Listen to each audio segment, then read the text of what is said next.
Back in December of 2015, we had a chance to go film an impact investment meetup in Franklin, New Jersey at the Better World Market. And the reason why we sent some cameras out was to capture some of the excitement that's happening around people interested in supporting what we're calling social enterprises. There's lots of nonprofits that are trying to find creative ways of generating revenue to support their mission, to underwrite their programs and activities. The Better World Market and Elijah's Promise is one of the best examples that we have.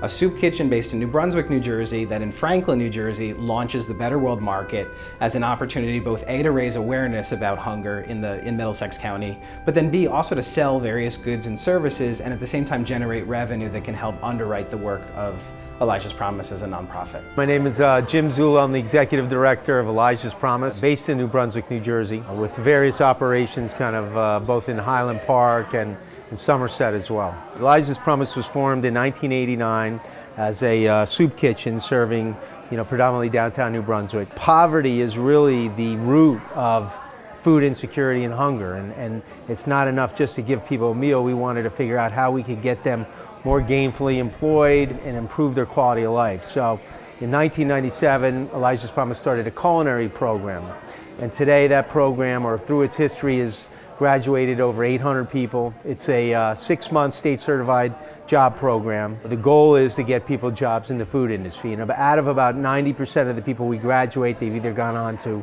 other education or employment. The next thing was looking at different businesses where we could employ our graduates and also maybe generate revenue to support what we do. The nonprofits in many different ways have become a third-party contractor to government for the provision of social services. So instead of the public sector delivering these services directly, feeding the hungry, housing the homeless, they contract with nonprofits to do that. So in some ways, we've been running social enterprises for a very long time, but then probably within the last 10 or 15 years, you're seeing new different kinds of constructs. Where you're seeing for-profit businesses with a social mission that are trying to tackle social problems with a business model. The location that you're at here today is called the Better World Market. What we try to do here is tell the Elijah's Promise story, try to tell a little bit of the story about hunger, about poverty, and then try to engage people to some extent, and they can become part of our community and part of our support base, and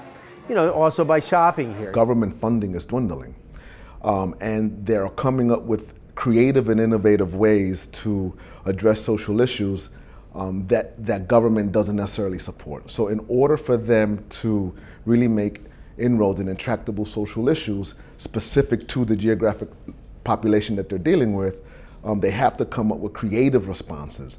And sometimes those creative responses can't be funded by government. The biggest challenge that a lot of nonprofits have is the funding challenge. They're looking for the dollars to get their mission done. If they continue to use foundation money only, often those cycles are challenged because the second the markets change or their priorities change, the foundations begin to change who they're funding.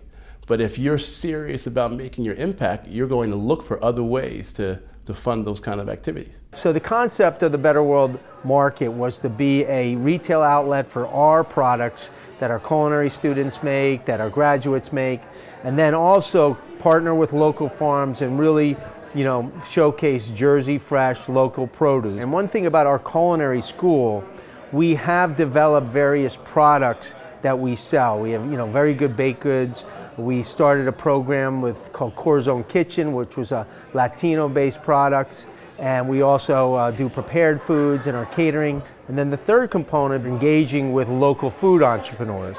And right now we probably have more than 15 to 20 products that are solely made here in New Jersey, local food entrepreneurs that we're trying to support. And the challenge with any sort of social enterprise is the risk. When you change from what I would call the traditional nonprofit approach over to a more social enterprise approach, you're starting to think about risk and reward. You're starting to think about how you will operationalize what it is that you're doing. You're thinking about how you're going to balance out the social mission and the actual development of the product or the service. I think down the road that the idea of creating a social enterprise venture will be as common as running an after-school youth program. But the difference is that the leaders need to be entrepreneurially minded. This is not an approach that's for every nonprofit leader. It's really for the most enterprising nonprofit. And not every social issue can be addressed by social entrepreneur venture development. So it has to be a unique individual that's willing to embrace business concepts and market forces to create innovative and creative approaches to make inroads in intractable social issues that generate revenue and entice potential private investment opportunities to help them scale. Sometimes people get enamored with the notion of social enterprise, and I think that what I've seen in my experience with working with them is it's really the kind of range of possibilities that they represent. It's not any one enterprise, it's the fact that nonprofits can open up a business to advance their mission, investors can, give philanthropically and also maybe get a financial return from their money. So I think it's a way of thinking and a spectrum of options. And it was a lot of, hand-wringing about, is this right? Can we find capital? Where do we get it? How do we take capital that we're struggling for every day to invest in a venture that, may or may not be profitable? And so that takes a lot of gumption from the board, from staff. A lot of the stuff we got here, we found at closed diners and looked for auction to try to do it as affordably as we can, because there's a very high level of consciousness that you really have to steward your money well. That to me is being innovative. All through all of those ventures, what Elijah's Promise does is really think about how can we better engage the folks in our community, provide employment, and provide some revenue so that we can extend our reach and do more good in the community. And for us as the support center, where that connects up is helping groups to navigate that. So for any nonprofit that's thinking about moving in that direction, the idea of going in alone and trying to navigate those waters on their own is crazy.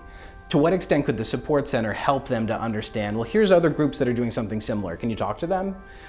Here are sources of financing. Here's a realistic expectation as to how much money you're going to generate. And it's us being responsive to the groups that we work with, of understanding this as an emerging need where we should be capable of helping groups to get up to speed and aware of what's happening.